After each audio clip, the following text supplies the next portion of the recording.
ये हमारा एक ब्लॉक है और इससे हमने एक पुली लगा के, एक पुली के थ्रू दो और लगा दिए।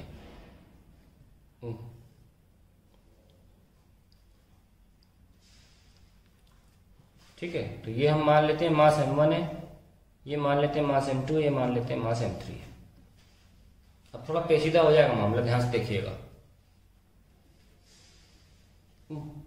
क्योंकि ये स्ट्रिंग जो है ये पूरी कांस्टेंट है, तो जिस एक्सेलरेशन से नीचे ये नीचे जाएगा उसी एक्सेलरेशन से ये ऊपर जाएगा। ये एक्सेलरेशन a मान लेते हैं, तो ये भी a होना पड़ेगा। हमने बता दिया कैसे होता है ये।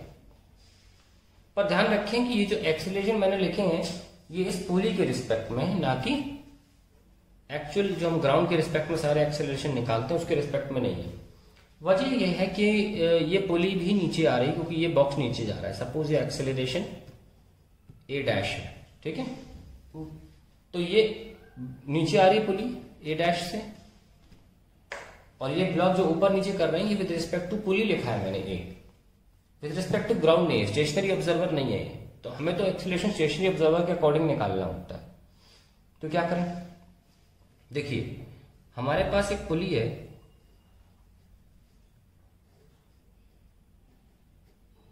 जो नीचे आ रही है a डैश एक्सेलरेशन से, और ये ब्लॉक जो है वो नीचे जा रहा है और ये ब्लॉक जो है वो ऊपर जा रहा है।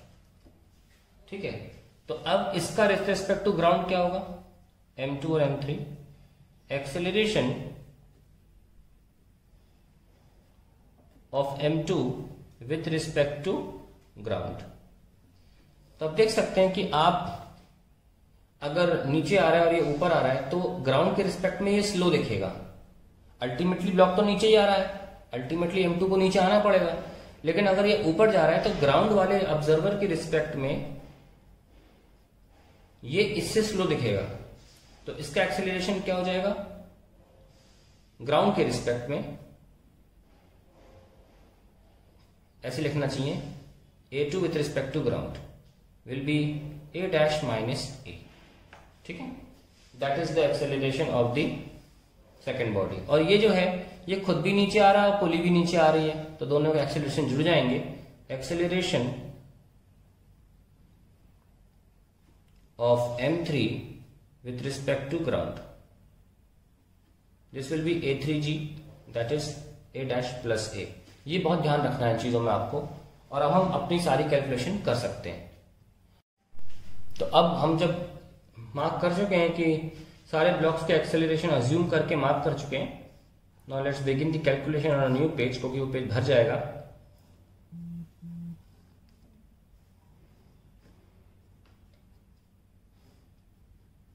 लेट्स सी, तो ये ब्लॉक m1 था, ये m2, ये m3, यहां पे आप टेंशन ट्री मार्क कर लीजिए। तो जब तक रस्सी एक टेंशन एक, और क्योंकि हम वेटलेस पुली लेते हैं तो दोनों टेंशन ही इकलौता फोर्सेज है जो बैलेंस करेगी ऊपर की स्ट्रिंग। अगर बैलेंस नहीं होगा तो टूट जाएगी स्ट्रिंग, तो बैलेंस करना बहुत लॉजिकल है। ये हमने a डैश माना था, है ना, और हमने इनके एक्सेलरेशंस बता दिए थे आपको कि ये ब्लॉक जो है acceleration of m2 with respect to ground, ground के रिस्पेक्ट होता है, m2 नीचे ही आ रहा है ना अल्टीमेटली, तो कितना था, इसको लिख लेते हैं a2, that will be equal to a dash minus a, है ना, पीछे मुड़ के देख लेना आप, और a3 will be equals to a dash plus a, that is the acceleration of the two blocks with respect to ground. फिर याद दिला दूं आपको, ऐसा इसलिए हुआ कि दोनों का विथ रिस्पेक्ट टू पुली तो एक्सेलरेशन a था, लेकिन अल्टीमेटली पुली कहाँ जा रही है, नीचे, और ये ब्लॉक कहाँ जा रहा है, ऊपर। तो देखने वाले को ये फिर भी नीचे आते दिखेगा, लेकिन इससे कम एक्सेलरेशन या स्पीड पे। तो ऑब्वियसली बात ये है कि ये इधर जा रहा है और ये ऊपर जा रहा है, ग्राउंड के रिस्पेक्ट में सब्ट्रैक्ट किए जाएंगे। बहुत लोग सोच रहे होंगे अरे पुली तो नीचे आ रही है, ब्लॉक ऊपर जा रहे हैं, अपोजिट मोशन सब्ट्रैक्ट क्यों नहीं कर देते। अरे भैया पुली के रिस्पेक्ट में हूं देख रहा हूं मैं देख रहा हूं ग्राउंड के रिस्पेक्ट में। ग्राउंड के रिस्पेक्ट में मुझे क्या दिखेगा, मुझे दिखेगा कि ये ब्लॉक नीचे जाने में स्लो हो गया है। ठीक है, कंफ्यूज नहीं होना, ग्राउंड के रिस्पेक्ट में मुझे ये स्लो दिखेगा। इट इज जस्ट लाइक आप एस्केलेटर पे हो और आप चलते एस्केलेटर पे, मान लो एस्केलेटर कहाँ जा रहा है, नीचे जा रहा है, एस्केलेटर नीचे जा रहा है और आप ऊपर जा रहे हो, तो मैं अगर आपको देखूंगा तो आप मुझे, मान लीजिए एस्केलेटर की स्पीड आपसे ज़्यादा है, और एस्केलेटर का एक्सीलरेशन आपसे ज़्यादा है, तो आप अल्टीमेटली नीचे ही आओगे और मुझे पता है क्या देखोगे आप नीचे आते देखोगे, लेकिन एक बहुत ही कम स्पीड पे, एक बहुत ही कम स्पीड पे नीचे आते देखोगे आप मुझे, अगर मैं ग्राउंड से देखूंगा ना। वापस आते हैं सवाल पर और इक्वेशंस लगाते हैं। ये m1, ये 2t और ये a', तो क्या लिख सकते हैं, हमने फ्रिक्शन तो लिया नहीं है, तो 2t equals to m1 a'। पहली इक्वेशन लिख गई। दूसरी इक्वेशन m2 के लिए, नीचे क्या m2g, ऊपर क्या t, और अल्टीमेटली ब्लॉक तो नीचे जा रहा है, ठीक है। तो जीता कौन, m2g जीत गया ना, तो let's write m2g minus t is equals to m2 a' minus a। ये सेकेंड इक्वेशन बन गई। और तीसरी इक्वेशन m3g के लिए, ये m3g, ये तुम्हारा t, और ये भी नीचे जा रहा है, फिर कौन जीत गया, फिर से m3g जीत गया, तो m3g minus t is equals to m3 a' plus a। ये हमारी तीसरी इक्वेशन हो गई। अब हम तीन इक्वेशंस को सॉल्व करेंगे और हमारा आंसर आ जाएगा। तो हमारे पास क्या एक्सेलरेशन आ गई, let's make a diagram again and write down the equations. Sorry, क्या इक्वेशन थी, ये 2t था, ये 2t है, ये m1, ये m2 और ये m3। तो अगर इसकी बात करें तो इसके लिए क्या था, 2t is equals to m1 a', और इनके लिए बात करें तो विथ रिस्पेक्ट टू ग्राउंड ये सब नीचे जा रहे हैं, ये t, ये m2g, और ये एक्सेलरेशन क्या था, a0 माइनस a। तो we can write m2g minus T is equals to m2 a' minus a, और जो तीसरा ब्लॉक था उसके लिए क्या कर रहे हैं, m3g, टेंशन t, ये भी नीचे जा रहा है, पर ये प्लस होगा, हम एक्स का एक्सप्लेनेशन दे चुके हैं आपको। So it will be m3g minus T equals to m3 a' minus a। Our only concern is to find out a' and a, that is it.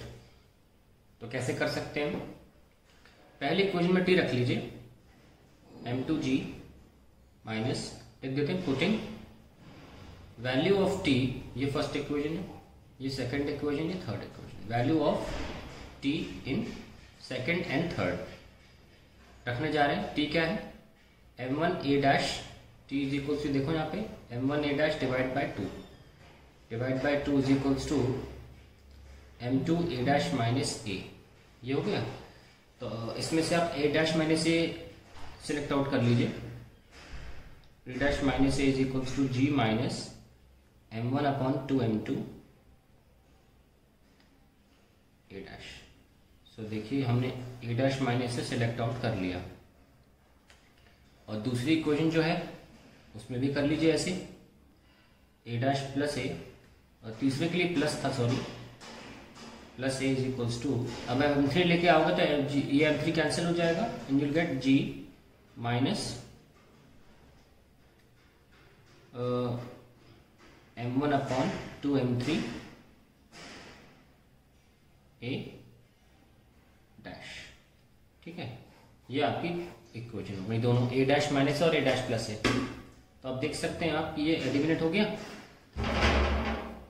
This is eliminated, so you can write 2a' is equals to, add करने पर हो रहा है 2g minus, जो common लेना ले लो, m1 a' by 2 common ले सकते हैं ना, हाँ, m1 a' by 2 is taken common, so we are left with m2 plus 1 by m3। Further solving we get 2a' is equals to, क्या आया था हमारा, 2g minus m1 a' by 2 1 by m2 plus 1 by m3।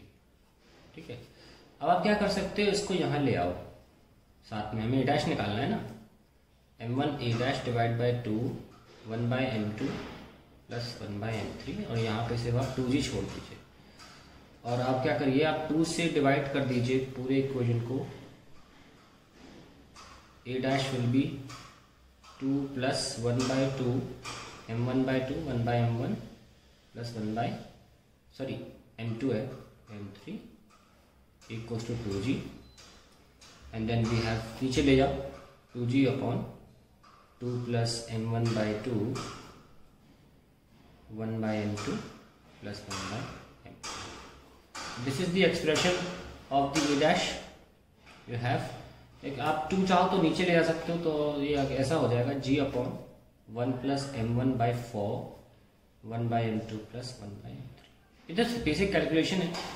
एक बार आपके पास equations आ जाए, देखो इसमें a dash minus a, तो आप एलिमिनेशन से कोई भी कर सकता है. a डैश तो कोई भी निकाल लेगा फिर, क्योंकि अब सिर्फ a डैश ही अननोन रह गया है ना. तो I expect you all to be able to do it.